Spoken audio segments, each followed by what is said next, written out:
The countdown continues. Welcome everybody and thank you for watching my Wrestlemania 22 review. This one was held at the Rosemont Horizon. In fact, no, it was no longer called the Rosemont Horizon. This is now the All-State Arena. 17,159 people packed out this arena in Rosemont, Illinois. Now, let's to the card, shall we? First match was WWE World Tag Team Championships on the line. Kane and the Big Show defending against Carlito and Chris Masters. I was a massive Carlito fan, and I've got a Carlito shirt. And funnily enough, I should have worn it instead of wearing this. I'm wearing a Nexus one. I don't know if you can see it, but it doesn't really matter. I should have worn my Carlito one, basically, shouldn't I? But yeah, Big Show and Kane basically beats Carlito and Chris Masters in a match when I saw it was the first match on the card. I was a bit down. I was like, oh, this is rubbish, isn't it? It'll probably end up being crap. But no, it was actually quite good. I can't remember any high spots from the match. Just that Kane and Big Show were the faces. They ended up getting the win. They kept hold of the tag team titles. Next up, we had Money in the Bank. Shelton Benjamin, Ric Flair, Finlay, Matt Hardy and Bobby Lashley all in a losing effort as Rob Van Dam won the match. And this was a pretty decent Money in the Bank ladder match. I'm pretty sure this was it was either this show or the next one that I got a mate of mine to tape while I was at college. I asked him if he could tape it for me and he said, yeah, no problem. And I remember getting it back to mine and watching it. I was like, yeah, it's fucking really good stuff. This match has got quite a bit of good stuff on it. This card. This Money in the Bank ladder match itself was quite good. Ric Flair took a bump, and I don't know if he was supposed to go to the back injured and come back out. Probably knowing Ric Flair, it was say, yeah, pretend like you've injured me, but then I'll come back and I'll look really, really strong even though I'm an old man. Again, nothing really to say about it. Shelton Benjamin with a crazy leapfrog spot from the outside that just looks natural to us if he does it again now, but a great spot at the time. And Rob Van Dam ends up winning it, and he now gets the title shot from any time up to a year. A very good Money in the Bank ladder match in my opinion. Next up, we had a singles match for the United States title. Chris Benoit versus JBL. Now, this is the first WrestleMania after Eddie Guerrero's death.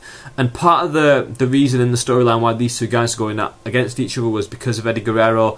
Now, I'm not a big fan of them using Eddie Guerrero in storyline the way they did, because the guy's died, you know, sort of respect him. But then again, they would have cleared it with his family, I'm sure. Like Vicky Guerrero's ended up working with the WWE. Chavo was working with him at the time, and I don't think either of them spoke out about it. And JBL did the Eddie Guerrero shoulder shuffle thing to get heat, and again, I didn't agree with it, but in this day and age, maybe that's the only thing you can really do if you're a good heel, to actually get heel heat, because nowadays everyone cheers the good heels. Like, everyone will still cheer Jericho, even he's had to get into the real life stuff about CM Punk's dad. Again, people are saying, should you really be doing that? And that's what you got to do nowadays. You got to do the controversial stuff, which you got to do what you got to do, really, don't you? As long as they don't cross too much of a line, then I suppose that's all right. But yeah, this match was pretty good. Benoit versus JBL. JBL ends up winning the United States title when Benoit's got the crippled crossface on him, but JBL rolls him up, gets his feet on the ropes, and gets the 1-2-3. Again, nothing much to say about it, really. It's a good match, all in all. You know, like I keep saying in these videos, I'm a huge Chris Benoit fan, so I'm obviously going to say that these matches of his are good. Next match, we had a really good hardcore match. Now, I used to hate this. Edge versus Mick Foley. I used to hate this match, mainly because it was basically a manufactured WrestleMania moment. Now, I know, obviously, all the WrestleMania moments are manufactured to just look spontaneous and be huge, like Hulk slamming Andre and all the Money in the Bank spots and stuff like that, and HBK winning the title and then getting down on his knees and hugging the title. They're all manufactured, but this one, they told us that Mick Foley wanted a WrestleMania moment. They told us, and then then all the way to it, they're building up oh, he wants his moment, he wants his moment. Then straight after it, the event, they're like, oh, Mick Foley got his moment, and to me, it ruined it. But watching it again, this is a really good match. The crowd was so into it. The Chicago crowd were really live for this, just like at Money in the Bank when they were not as good as Money in the Bank, obviously, but they were really into this match. And I would say that this is probably the match they were into the most.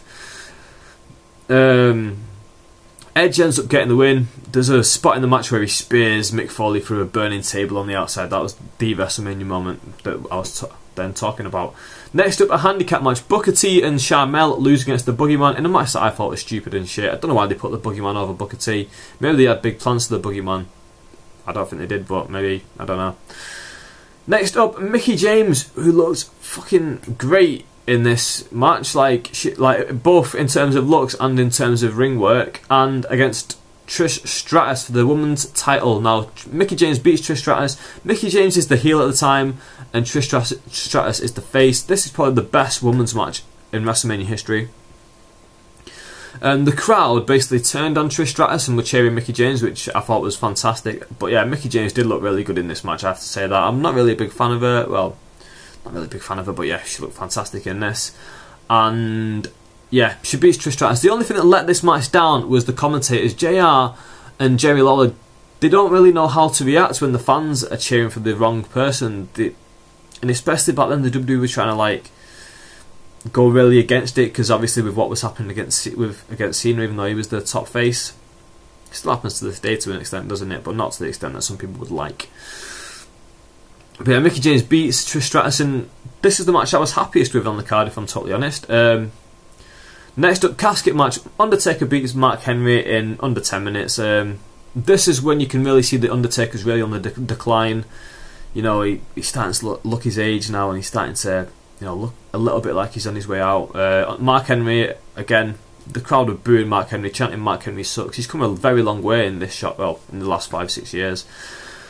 Next up, no holds barred, Shawn Michaels versus Vince McMahon. Storyline going into this was basically Vince McMahon was doing whatever he could to really get at Shawn Michaels. And now this is basically the total opposite of what was happening in real life 10 years earlier, where Vince McMahon really needed Shawn Michaels, and Shawn Michaels, because he was the top guy in the company, he'd act like an arsehole in the back.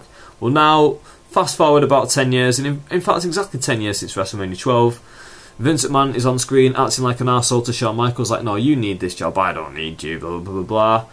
And he tried making him join the Kiss My Ass Club during this match, and Shawn Michaels reverses it and puts Shane's ass in Vince's face, which, you know, it's just weird. Yeah, good. I really enjoyed the match when I first watched it back in the day. Rewatching it now, I don't have that same enthusiasm for it. It was okay. It was a bit of a garbage match in complete honesty, but I'm a huge Shawn Michaels fan. With Vince McMahon, you've got to have him in matches like this, and it was entertaining. So yeah, you know, props to it. Just above average match. I'd say like a 3-star sort of deal.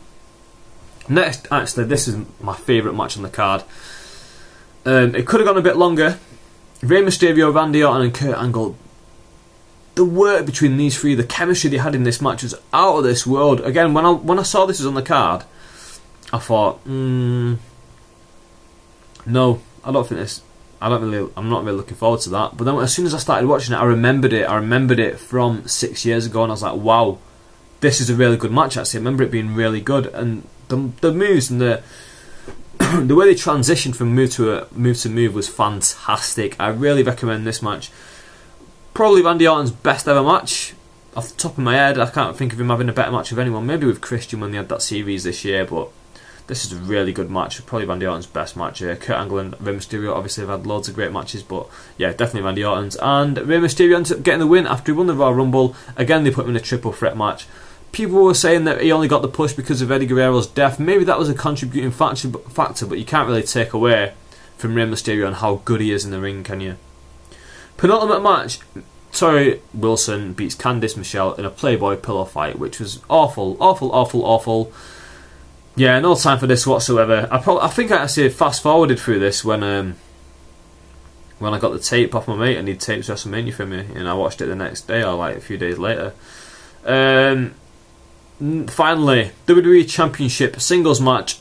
John Cena defends the title against Triple H and beats him. The crowd are booing Cena in this match. This is the time period when it was cool to boo John Cena. And not only that, it was justified because he was being pushed down our throats and he didn't deserve it. He's a hell of a lot of better worker then.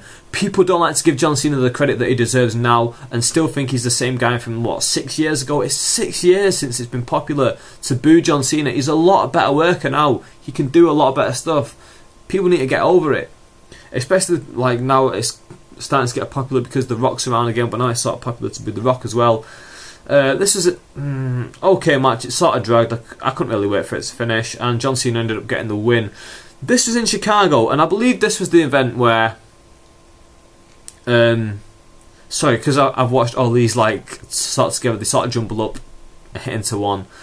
But I believe this was the one where John Cena came to the ring like in a car, and like he didn't really come to the ring in the car, but and he's surrounded by like people like dressed like Al Capone, and CM Punk was one of them. And I remember at the time somebody said, "Haha, that's the closest CM Punk's going to get to a WWE title match at WrestleMania." But he's eating his words now, isn't he? CM Punk this year will defend the world WWE title at WrestleMania. He's come a long way in 6 years. He wasn't even a part of the company. Now he's headlining the card. Not headlining, what's headlining, but still, WWE title match. That's the most important match. This, all in all, was not a disappointing Mania. Again, like I said, this is when the WrestleManias are back on a decline. They're still very entertaining. They're still better than like WrestleMania 8, WrestleMania 9 period. But not to the standard of 17, 18, 19 and 20.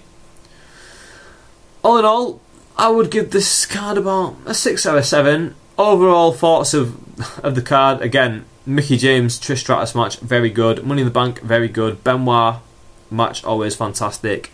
And the world title match with Rey Mysterio, Randy Orton and Kurt Angle was brilliant. What are your thoughts on the card? What are your thoughts on the show? What are your thoughts on my review? Please go on back, watch my other videos, let me know what you think of them. That's what all this is about. I give you my opinions, you give me your opinions, and we go back and forth, and then I can make these videos better. Maybe if I'm not doing something that you want me to do, I can do it in the next video. Also, a quick side note, the moderator's gone off my channel, so I've lost all my Q&A questions, so I'm going to stop doing Q&A, so now I may continue it at some other point, but for now, I will cool those down. Thank you very much for watching, and I'll see you very soon with my WrestleMania 23 review.